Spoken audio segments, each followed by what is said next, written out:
والذین معہ اشداء علی الکفار رحماء بینہم، اللہ نے فرمایا کہ وہ لوگ محبوب جو آپ پر ایمان لے کے آئے کافروں پر سخت ہیں اور آپس میں نرم دل ہیں۔ اب جتنے بھی صحابہ کرام ہیں وہ سارے کے سارے کفار پر سخت تھے، لیکن بعض مفسرین کا یہ قول ہے کہ یہ آیت مقدسہ حضرت عمر فاروق رضی اللہ تعالی عنہ کی شان اقدس میں نازل ہوئی کہ آپ کافروں کے ساتھ ایمان لانے کے بعد انتہائی سخت ہو گئے۔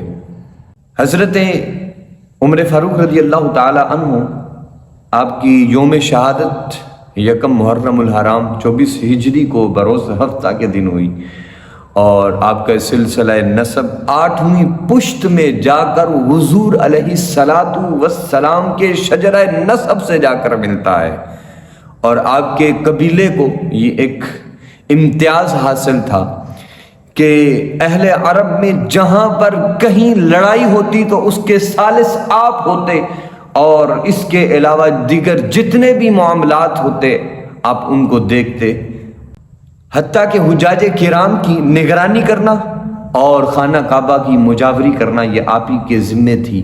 اور حضرت عمر فاروق رضی اللہ تعالی عنہ کا ان ممتاز لوگوں میں نام شمار ہوتا تھا، اب جو لوگ لکھنا جانتے تھے ان میں سے آپ کا بھی شمار ہوتا تھا، اور یاد رہے کہ اہل عرب میں صرف 17 لوگ تھے جو پڑھے لکھے تھے، اور ان میں سے حضرت سیدنا فاروق اعظم رضی اللہ تعالی عنہ کی ذات اطہر بھی ایک شخصیت تھی۔ اب اس روایت کو طبقات ابن سعد میں اور یحییٰ بلازری نے فتوح البلدان میں اس روایت کو نقل کیا۔ حضرت عمر فاروق رضی اللہ تعالی عنہ کی جوانی کے جب 27 سال گزر گئے تو وادی بطحا میں، وادی مکہ میں، ہادی رسول، ختم الرسل احمد مجتبی حبیب کبریا علیہ الصلوۃ والسلام نے اعلان نبوت کیا، اللہ کے دین کی طرف لوگوں کو بلایا، راغب کیا، دعوت دین دینا شروع کر دی۔ اب جتنے بھی لوگ تھے جو دین ایمان کی روشنی کو پہچان چکے تھے، قبول اسلام کرنا شروع کر دیا۔ حضرت عمر کی ایک کنیز تھی، آپ کا جب پتہ چلا کہ اس نے اسلام قبول کیا ہے تو اتنا مارتے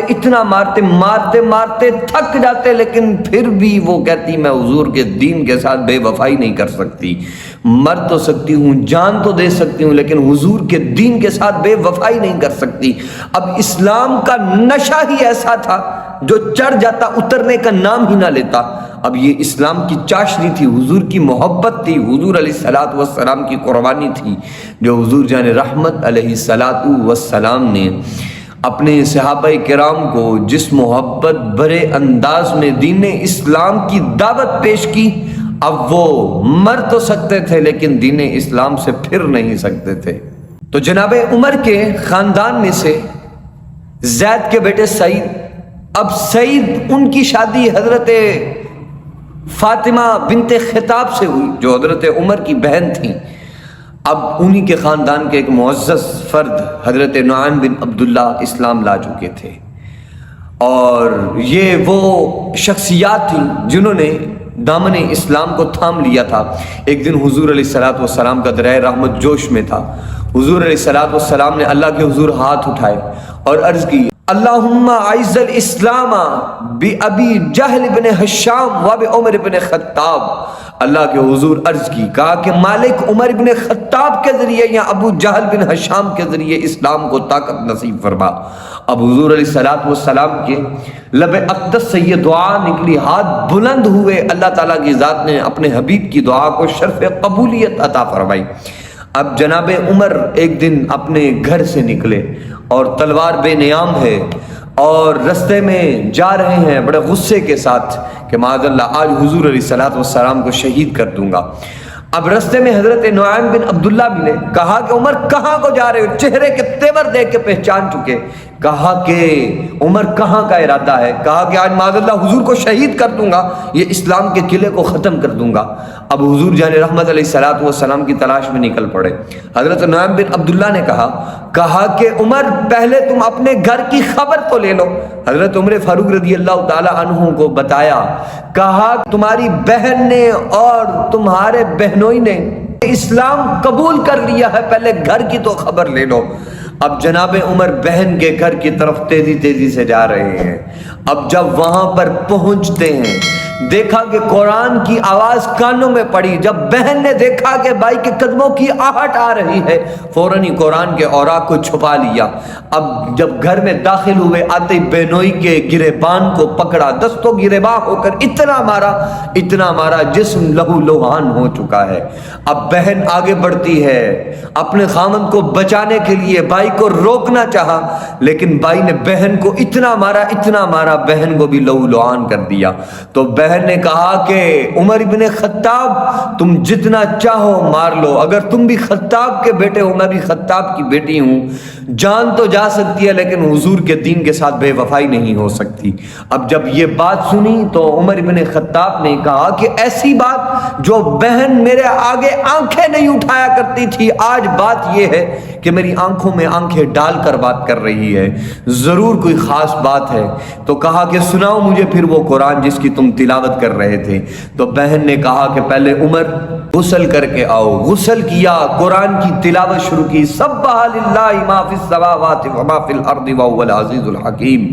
اب یہ قرآن حکیم فرقان حمید کی تلاوت کی، اب قرآن دل میں اترنا شروع ہو گیا۔ آمنوا باللہ ورسولہ، ایمان لاؤ اللہ اور اس کے رسول پر۔ تو جب اتنا سنا تو بے اختیار کہا اشہد ان لا الہ الا اللہ وحدہ لا شریک لہ واشہد ان محمدا عبدہ ورسولہ، کہا کہ میں گواہی دیتا ہوں اللہ کے علاوہ کوئی معبود نہیں ہے، حضور اللہ کے رسول ہیں۔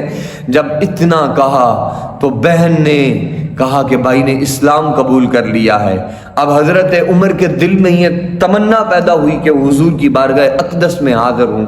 اب حضرت عمر کے دل میں حضور سے ملنے کی چاہت ہوئی، تو حضرت عمر فاروق رضی اللہ تعالی عنہ اسلام لے آئے ہیں لیکن کسی کو خبر نہیں ہے۔ اب پتہ چلا کہ حضور علیہ الصلوۃ والسلام کوہ صفا کے دامن کے نیچے دار ارقم میں حضور تشریف فرما ہیں۔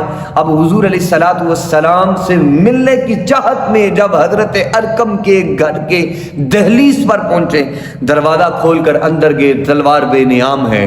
حضرت امیر حمزہ نے دیکھا، صحابہ کرام نے دیکھا، کہا کہ حضور اگر عمر اگر نیک ارادے سے ہے تو ہم اس کا استقبال کریں گے، اگر حضور اس کی نیت بری ہے اسی کی تلوار ہوگی، اسی کا سر تن سے جدا کر دیا جائے گا۔ اب حضور علیہ الصلوۃ والسلام کی بارگاہ اقدس میں جب قریب آئے تو قریب آنے کی صورت میں حضور نے حضرت عمر کے دامن کو پکڑا اور جھنجھوڑ کر کہا، نبوت کی پرجلال آواز میں کہا کہ عمر کہاں کا ارادہ ہے؟ تو حضرت عمر فاروق رضی اللہ تعالی عنہ نے حضور علیہ الصلوۃ والسلام کی بارگاہ اقدس میں عرض کی، کہا کہ حضور بندہ نواز غلامی کی سند لینے آیا ہوں۔ تو جب صحابہ نے یہ سنا تو محبت میں نعرہ تکبیر کو بلند کیا، وادی بطحا میں ہر سو نعرہ تکبیر کی آواز بلند ہو گئی۔ یہ حضرت عمر فاروق رضی اللہ تعالی عنہ کی محبت میں پھر اہل زمین والوں نے خوشیاں منائیں۔ اور اس روایت کو امام ابن عساکر نے اسد الغابہ میں، امام ابن اسیر جزری نے، اور اس کے علاوہ مستدرک الحاکم میں اس روایت کو بیان کیا گیا۔ حضرت سیدنا عمر فاروق رضی اللہ تعالیٰ عنہ جب اسلام قبول کیا تو حضرت عبداللہ ابن عباس رضی اللہ تعالیٰ عنہ بیان کرتے ہیں، آپ کہتے ہیں کہ جب حضرت عمر بن خطاب رضی اللہ تعالیٰ عنہ نے اسلام کو قبول فرمایا، لما اسلم عمر نزل جبرائیل فقال یا محمد صلی اللہ علیہ وسلم لقد استبشر اہل السماء۔ اسلام عمر، حضرت جبریل حضور کی خدمت میں آئے، کہا کہ یا رسول اللہ صلی اللہ علیہ وسلم، حضور جب حضرت عمر نے اسلام کو قبول کیا اہل آسمان نے بھی خوشیاں منائیں۔ تو پتہ چلا کہ جب حضرت عمر نے اسلام قبول کیا فرشیوں نے بھی خوشیاں منائیں، عرشیوں نے بھی خوشیاں منائیں۔ تو یہ حضرت عمر فاروق رضی اللہ تعالی عنہ کی فضیلت ہے۔ اور کیا ہی کسی نے خوب کہا، اسلام کی شوکت صدف دین کا گوہر ہے، اسلام کی شوکت صدف دین کا گوہر ہے، شاہکار رسالت جسے کہیے وہ عمر ہے۔ تو یہ حضرت عمر فاروق رضی اللہ تعالیٰ عنہ کی شان ہے، کہ حضرت جبریل وحی لے کے حضور کی خدمت میں آ جاتے ہیں.